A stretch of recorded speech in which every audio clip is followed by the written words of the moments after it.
We go. Okay, good evening, everyone. Sorry, while I get everything situated here, thank you for joining us tonight. My name is Stephanie Petsch, and I am an assistant director in the Office of Financial Aid. And if you have been following us through the last couple webinar series that we've done, you usually get to see Bill and Jen. And those have been our two staff members that are great at our webinars. Um, but if you were logging in tonight thinking you were going to get a Bill and Jen show, I'm sorry to let you down. I gave them the night off, but they will be back for future webinars. Uh, but the reason I gave them the night off is because we are here tonight to talk about student billing and payment, billing and payment. And while we can answer the majority of those questions in the Office of Financial Aid, we really want to leave the webinar to the professionals. So we got the experts in here to help us help you explain how the billing process works and how payments are made when that bill does come out in July. Um, so just a couple housekeeping rules or housekeeping items, not rules, regulations, as we like to say in financial aid. Um, if you have a question throughout this webinar, we would like you to use the Q&A link at the bottom of the bottom of the webinar. Like if you can't see it now, just put your arrow down there. There should be a Q&A link. If you don't see the Q&A, click on more, and that Q&A should pop up as one of the options. Um, and what we will do is if you have a question, go ahead and ask. If we get a lot of questions about the same thing, we may just defer and wait and have that answered within the webinar. So, but we'll let you know. Um, and I think that was the only thing that I really needed to go over. Um, but before we start, I want to introduce one of the experts tonight that you are going to get a ton of information from. And that is Saarah Shakeel. She is the uh, Director of Student Business Services. For those of you, I know if you joined us last webinar, we told you a little bit of difference between financial aid and billing. A lot of times people think that we are the same office because we work so close with each other. We cannot be the same office because we pay aid and they can issue refunds and things like that. But the main message is we're not the same office. We do have two different functions, but because we work so close with each other, there's a lot of questions that we can answer through about billing, and there's a lot of questions that billing can answer about financial aid. So if you do have questions, whether it's about financial aid or billing, reach out to one of us and we should be able to help you. Um, but there are some things that we as a financial aid office are not really the experts in, and we may have to, get the answer for you and kind of put a little halt or give you someone's contact information to reach out to in the billing office. Um, but I digress. Sorry. Sometimes I get going off on tangents, but we're here to talk about billing, and I am going to turn it over to Saarah, and she is going to take over from there. So, Saarah, the show is all yours. Thank you, Stephanie. Thank you so much for the introduction. We're really excited to be here today and get to speak with our students and really share all this detailed information about student billing and payment processing. So as Stephanie mentioned, my name is Saarah Shakeel. I'm the Director for Student Business Services. And yeah, so without further ado, I'm going to go ahead and get started. So today we're going to discuss five really important topics. We're going to talk about how you can find your student billing statement. We're going to discuss how you can go about paying your bill if you have a balance due on your account. We'll show you how you can sign up for a payment plan and where all of those options are available to you. We will also show you how you can set up an authorized user on your account and just view the history of existing authorized users and make changes to those. And then we'll also highlight important resources and information that can be found on our websites. So first and foremost, where do I find my student billing statement? You will log into my.emish.edu. This is essentially your student portal. In this portal, you're going to locate financial aid and bill payment, which is one of the many boxes you'll see. Under billing and payments, you're going to click on e-bill pay online. And that will direct you to another pop-up page, which will take you to ebill.emish.edu. And here you will be able to locate your statements and click and view into those statements. So this is kind of a screenshot of what that looks like when you log into your My Emish. I can kind of help navigate for you. This is the page you'll come to. You'll locate eBill Pay online. It'll take you into that portal, which looks a lot like this screenshot I have here. This is obviously customized to your student account. And this is where you'll see a list of any and all statements that you have or any outstanding balances that you have. Okay.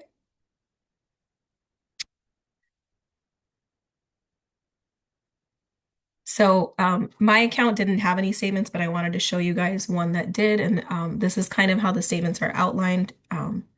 You should be able to click into each one. They're usually weekly statements and they are listed in order. One other neat activity that's in here is you can click on this view all activity box as well. And that gives you the opportunity to view a detail of your account activity, which kind of just walks through the different types of charges or payments. And it splits it up by each semester, again, usually in chronological order, like a calendar timeline. Um, when you do pop up your bill, this is kind of what the window looks like for a student billing statement. This is a printable page.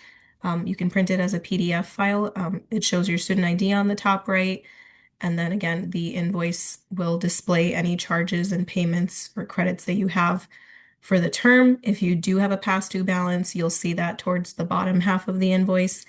And then it will total up the grand total for you for any and all balances.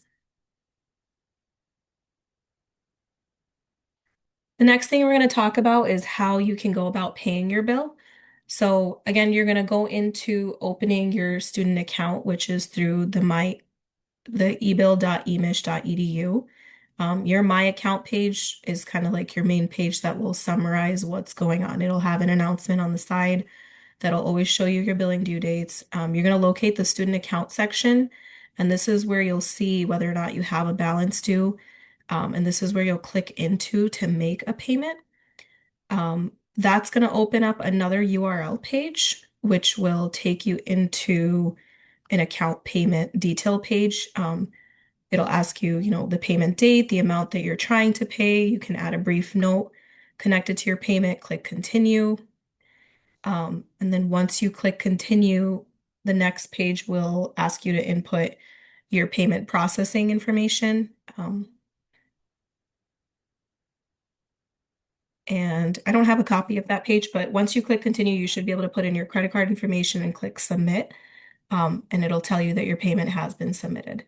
So this is just a recap of those pages where you would click make payment. The next thing I'm going to show you guys is how you can sign up for a payment plan. So again, a lot of what we're doing, you're going to be within your eBill portal, myemish.edu. And in the green bookmark bar at the top, you can locate where it says payment plans. You'll click into that option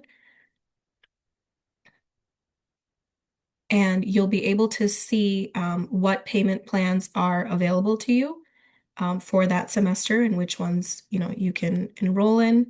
You can view the agreement. You always have the option to pay off a payment plan, making a one-time payment, or it will break it down for you and show you what those installments look like. You can schedule these installments as well, or you can log in here and make those payments manually right before the due date. Similarly, you can view your plan history and see older payment plans that you've enrolled in. And once you go in to select a plan enrollment, you'll see a list of what plans are available for you for that semester. You can select the term that we're currently in. It's usually customized to be the semester that we're in, but you have the option to look in here. You'll select your payment plan. It'll open up another page for you, which takes you into kind of a full plan description. It lays out for you what the charges are that are going into this plan, what your schedule looks like, gives you the option to set up those automatic payments towards the bottom. So you want to select whether or not you're interested in doing that. Click continue. And then finally, it'll ask you to input your payment method. Um, so you'll do that on this page. And then once you have agreed to that, it'll summarize everything for you one more time. It'll show you what the payment plan agreement is, um, along with the Truth in Lending Act disclosures, and again, a detailed itemization of your account as well. And then finally, it'll lay out for you what we call a payment plan agreement. And this agreement is just your binding contract, which says you acknowledge and understand how the payment plan with Eastern works and how your installments work. You're liable for, default or any late fees and penalties at that. And then, so just standard procedure, you want to read through that and then make sure you click on the I agree to payment plan on the bottom. Check that box, click continue, and it should enroll you into the payment plan. So at this point, I'll take a brief pause. Not sure if we have a lot of questions coming in, but this would be a good time to catch those up. Yeah, Sarah, thanks for taking that pause. Mhm. Carrie, I know that you're going to stay silent on that back end there, but do you see any questions? Because I'm not seeing any questions.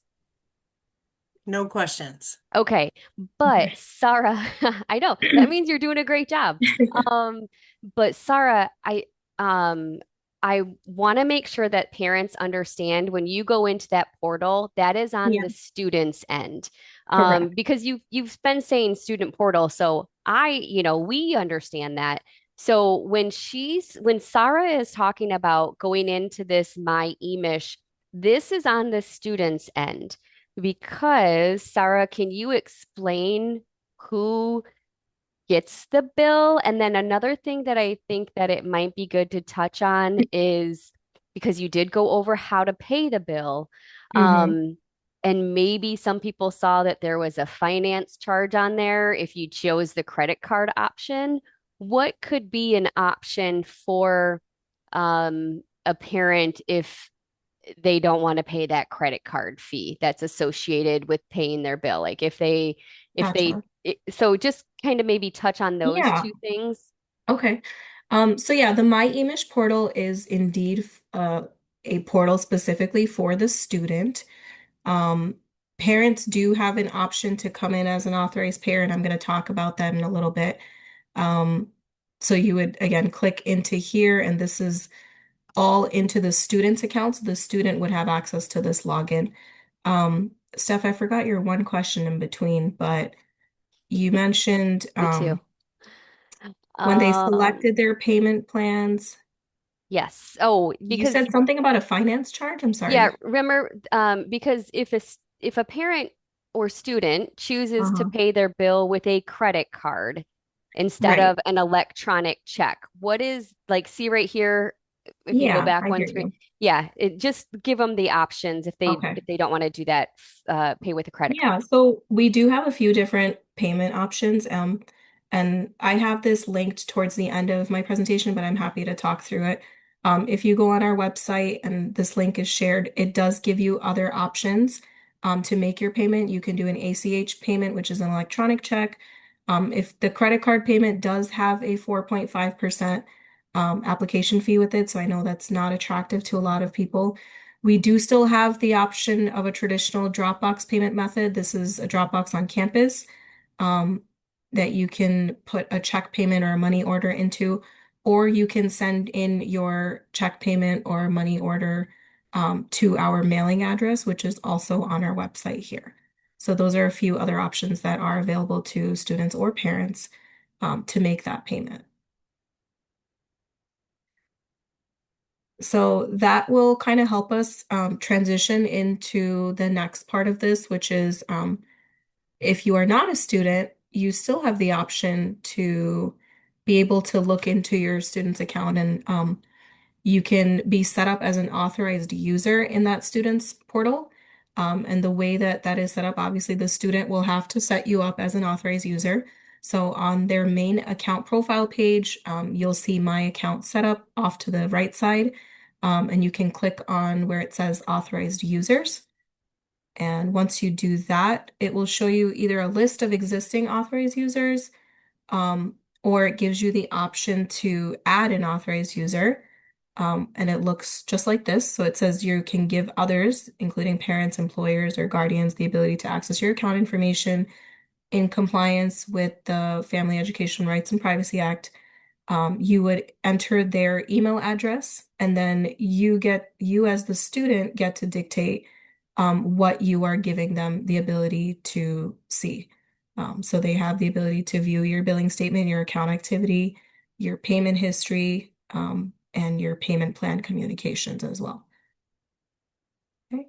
So once you do that, you click continue, and that'll submit and save your change or save your changes into your portal.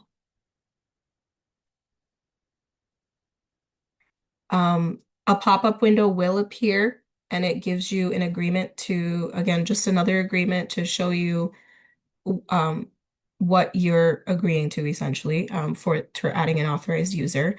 Um, and you'll want to check that box on the bottom to acknowledge the agreement.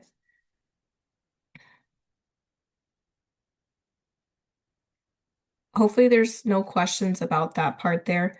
Um, and then I like that this is it even like documents the exact computer that you're working from when you're logging this in. So and then finally, um, we have such little time during these webinars, and there's an abundance of information that we want to be able to share with our students and give you as resources. So I have linked here just, excuse me, a few of our important pages on our Student Business Services website that will direct you to how our tuition and fees are broken down, what that looks like on our main page. It shows you our cost of attendance. You can see per credit hour. There's a tuition calculator on there, which is a great feature. If you're just trying to get an estimate of how much you think your tuition might cost for a particular semester. And then we have a bunch of other information on there about important fees. Our billing and payments section will again guide you through everything that we highlighted today, plus some. It'll give you a breakdown of our billing schedule. If you're involved in third-party billing, it'll show you what the process for that looks like. The how to pay will show you all of your different payment options that are available to you. And that breaks it down even further by talking about payment plans and employee payments, as well as your financial responsibility. It goes through what our refund policy is at Eastern. Um, and then I've also given you a direct e-bill link to your pay your bill page, which kind of takes you right into that portal. And then we talked about payment plans. And then the final thing that I wanted to touch on as well is Eastern Michigan University offers GradGuard tuition insurance. We partner with GradGuard for an easy and affordable way to help protect your family's investment. And we think it's an important way to, help avoid any type of financial loss or difficulties that you might be having during your undergraduate or graduate career here.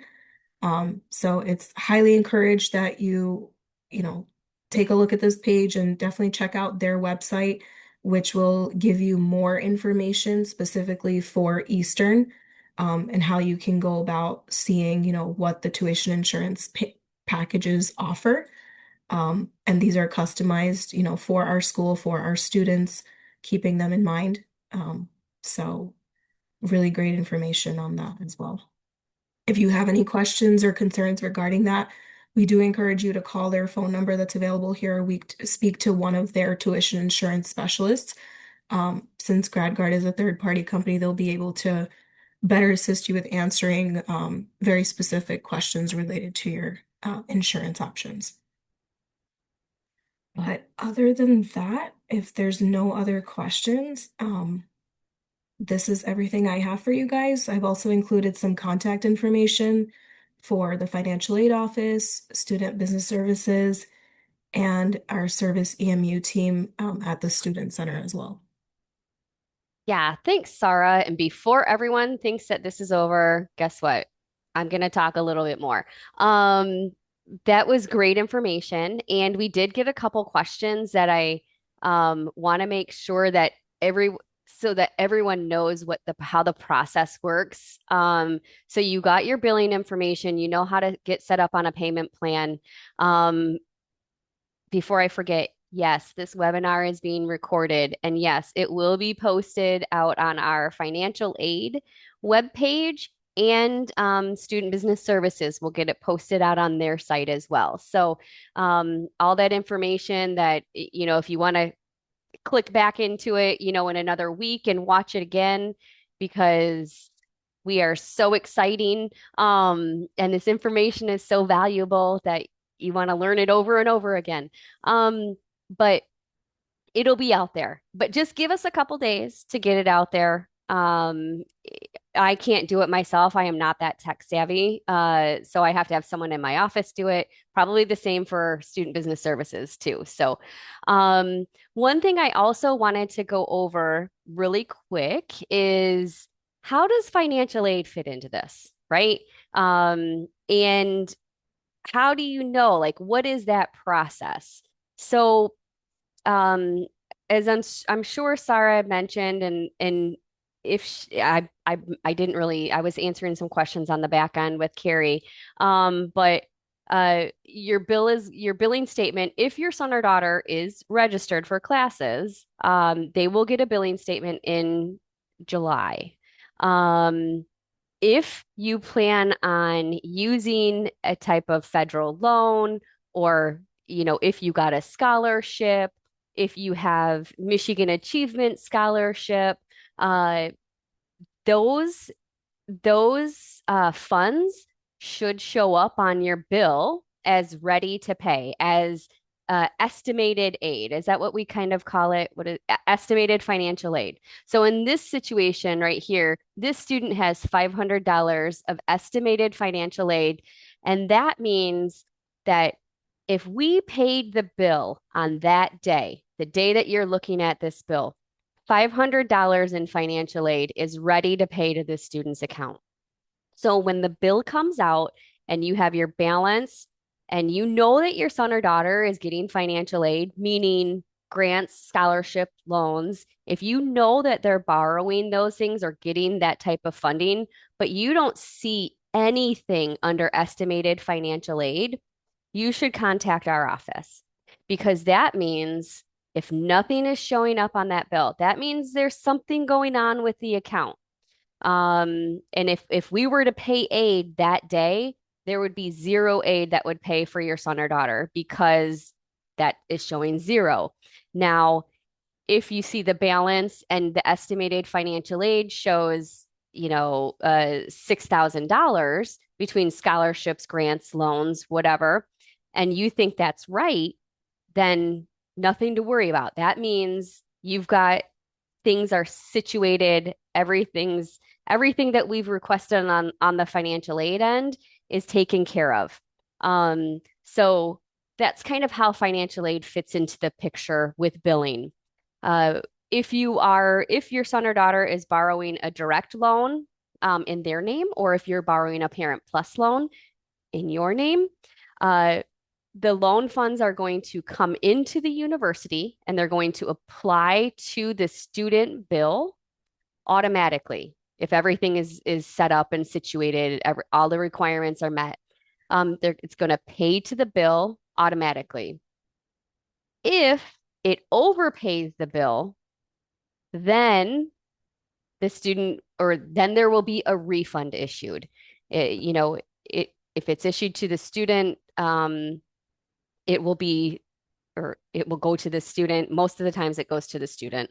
And they have the option, well, Saarah, do you maybe want to hit on refunds really quick? I Yeah. mean, I don't want So people to automatically think that they're automatically going to get a refund because they're taking out aid. But if your balance is, let's just use this example, if your balance was 7,800 and you've got $10,000 in financial aid coming into the account, that means it's overpaying your bill, and a refund will be issued. So, Saarah, just hit really quick on how refunds happen at the yeah. university. So so again, refunds will be issued for the full amount of the Title IV credit on the account. If you have non-educational charges that exist on the account at the same time that a credit exists, it's possible to receive a refund and still have an outstanding balance that needs to be paid. So it just depends on the type of aid that you're receiving. There's certain types of aid that pay directly towards a student's charges on the account. So that funding is not going to be automatically refunded to you if you still have an outstanding bill. But it's, clearly outlined which types of aid are refundable. And it's most often Title IV aid or an emergency grant or things like that. So our website does outline, some more information about our refunding schedule. You'll see that out on the billing schedule as well. Parent Plus loans are usually refunded directly to the parent unless they authorize that it goes to a student. There's a way to do that too. Um, but other general refund information is also on our billing and payments page of the Student Business Services site. Yeah, thanks for that, Saarah. Mhm. Um, so that's kind of that is how financial aid fits into the billing picture. Um, and like I said, we work so closely together that a lot, why wouldn't you think that we're one of the same office? Because I mean, it's all money, right? So everyone thinks money, financial aid. Reach out to us. It doesn't matter what question you have, we can help you. Um, and I'm just trying to think if there was anything. Oh, hold on. We might have. Um, Someone had asked if we will email the PowerPoint after the webinar. Um, I don't think we'll email it. I'm sorry. We'll just post it on our websites, and you can go to our websites to view the webinar. And then also, like if you go to the financial aid website under Saarah has this listed right up there, webinars and tutorials. If you click on that, you can see the other webinars that we've got out there um, that you can view. The one we most recently had was the top seven financial aid at the top of the screen. Uh, Top seven financial aid questions that we got. I think that was just a couple weeks ago, maybe 3 weeks ago. Um, and so that's out there too. And that might be helpful if you were unable to attend that session, that might be helpful just to watch as well. Um, okay. And then oh, the other one doesn't need to be answered. So um yeah, if there aren't any other questions, we'd be happy to give you some of your time back. Um, Again, and also I just want to note too that um while we financial aid does do a lot of webinars for, incoming families and students and things like that. This is the inaugural webinar that Student Business Services has joined us on. So this is the first time they've been with us to do a webinar and go over their information. So I am so thankful for them, for you guys for joining us and getting this information out there for parents and students and making it just a little bit easier to understand the process. And because, as we know, um, when we start talking about money and start talking about bills, it's sometimes that causes a lot of anxiety and confusion, and people get scared of how the process works. So this I find so helpful, and I'm thankful that you guys agreed to join us and give this information to our parents and students. So thank you so much for being willing to do this. And Um, Thanks everyone for joining us tonight. Um, any other questions? Any other final thoughts, Sarah? No, thank you all so much for your time. And, this is the first of many webinars, hopefully. So Yes. thank you all for joining us Yes. tonight. Yes. So yes. Okay. That's it. You guys have a bunch of time back and well, not a bunch. Now you can go eat your dinner.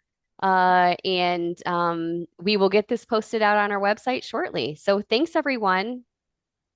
Good night, everyone. Take care. Good Good night. night. Bye.